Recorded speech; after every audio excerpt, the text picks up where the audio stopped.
I'm Nicole Lappin, the only financial expert you don't need a dictionary to understand.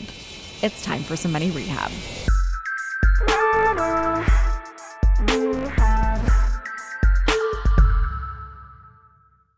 Today, we're diving into some big news in the world of multi-level marketing, or MLM. For those unfamiliar with the world, MLM is a particular marketing structure where people earn money by selling products directly to customers and by recruiting new sellers to earn a share of their profits.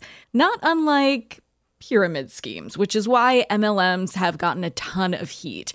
The well-known MLMs are Mary Kay, Herbalife, Avon, doTERRA, and the notorious LuLaRoe legging brand of the LuLaRich documentary series. I did a whole episode about a woman burned by that dumpster fire of a company, and it is linked in the show notes.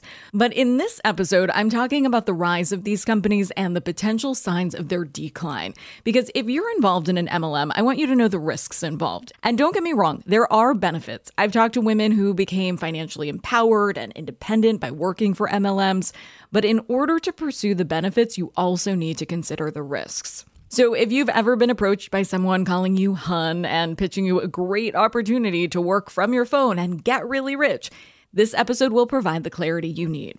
For a long time, one of the longest running MLMs was the gold standard, Tupperware. But on September 18th, Tupperware filed for bankruptcy, a significant fall for a company that is honestly pretty iconic.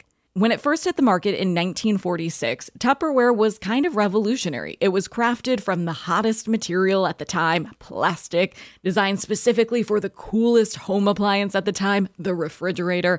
Now, it might be hard to imagine Tupperware as innovative given how common it is in our lives today, but we have to remember that at the time, the refrigerator itself hadn't been around for that long.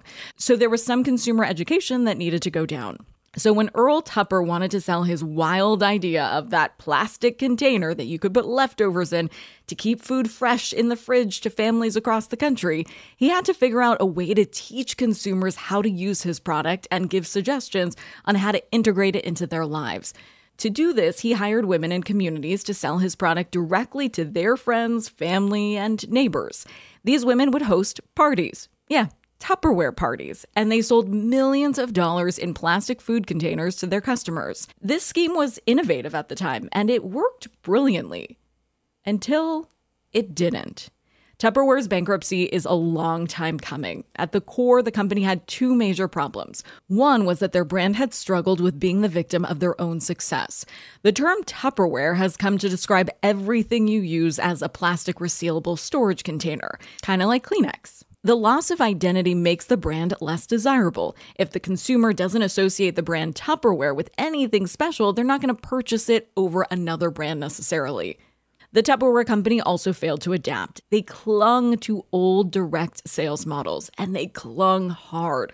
Only 13% of their total product line was available on their website. The other 87%, if you wanted it, you had to buy it from a rep. That is no way to do business, you guys. It is not 1946 anymore. Tupperware diluted its brand identity and couldn't evolve with the times. But evolving as a company and getting away from direct sales and multi-level marketing is hard.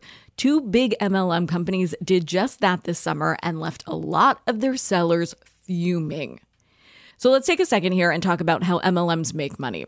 The business model generates revenue in two primary ways. First, it sells products directly to consumers, which is straightforward enough. But here's where it gets interesting. The bulk of profits comes from individuals recruiting others to sell these products, creating what's known as a downline.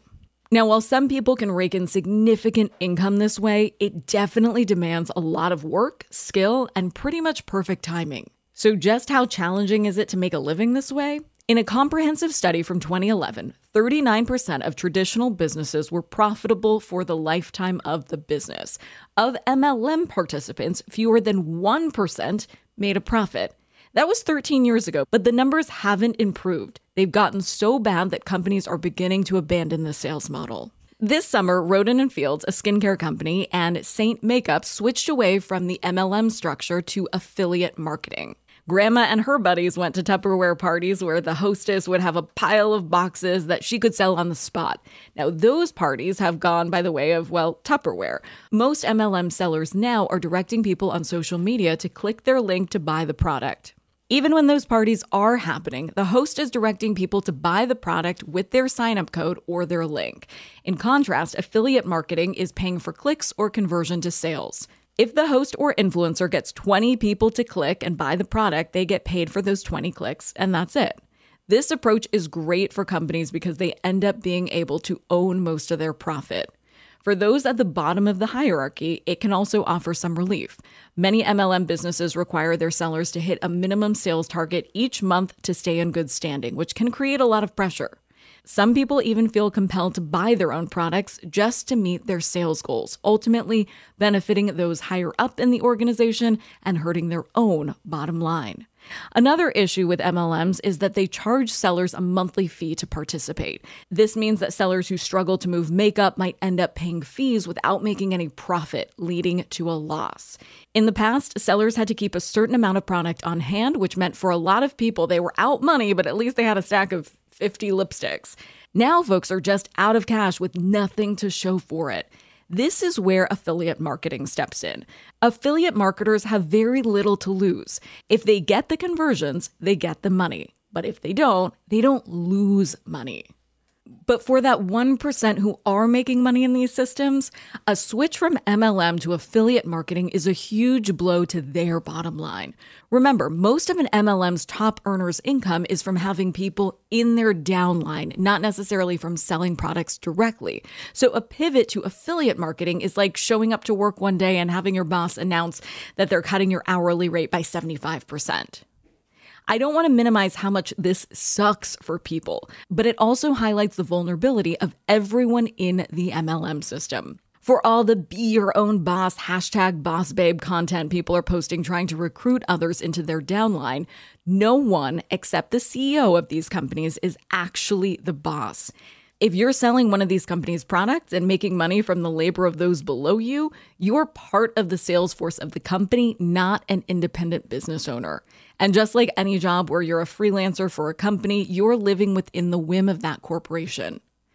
If they want to change things, even their revenue model, they absolutely can. It looks like more companies might ditch the MLM model in coming years and opt for affiliate marketing instead. Because it's not just Roden & Fields, Saint, and Tupperware that have made the news in the last few months. MONAT, a hair care MLM, has also been creating a lot of buzz, and not for such great reasons. There are so many lawsuits and claims against the company that if I tried to list them all out right now, you would be here with me all night. There are class action lawsuits by users who claim that they've been injured or suffered hair loss because of the product. There are viral claims that these products have caused fertility issues. The former president is suing the founders, claiming the company is being run into the ground due to mismanagement and losing a massive amount of money. As the company goes through this crazy period, sellers are jumping ship. And some of those former sellers are now coming forward to break down just how suspect the compensation plan is. And some of them have screenshots, which seem to show that they were being paid less than what was outlined in the official compensation plan. In any other work situation, it would be unacceptable if your boss shortened your paycheck. But at MONAT, some former sellers are claiming it was the norm. So what is it about MLMs that attract so much disaster? Well, if your income is dependent on getting your friends to buy someone else's product or relying on your peers, your downline, to boost your income, there's a lot of room for things to go wrong. Sure, sometimes there's a price to pay to join a company. Take McDonald's, for example. They charge franchise owners $45,000 as a licensing fee every 20 years. But you don't need to get your friends to open up other franchises in order to keep yours up and running. And that's a pretty critical difference. Now, if you're shelling out a monthly fee just to share some links on TikTok, it might be time to hit the pause button. The reality is most folks who pay to sell products end up losing money. But if you happen to be one of those rare exceptions, trust me when I say you can make money selling just about anything, from cars to insurance to jewelry.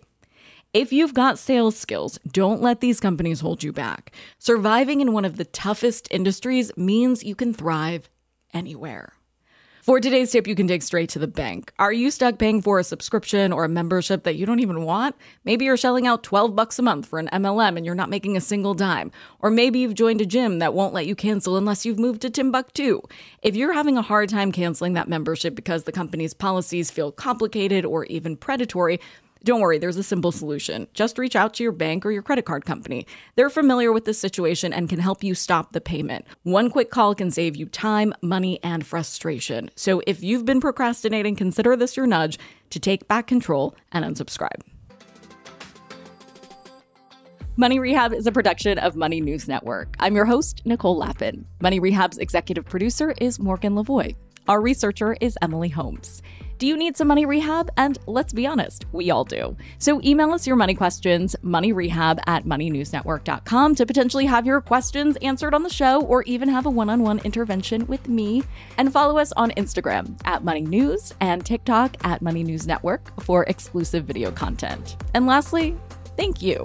No, seriously, thank you. Thank you for listening and for investing in yourself, which is the most important investment you can make.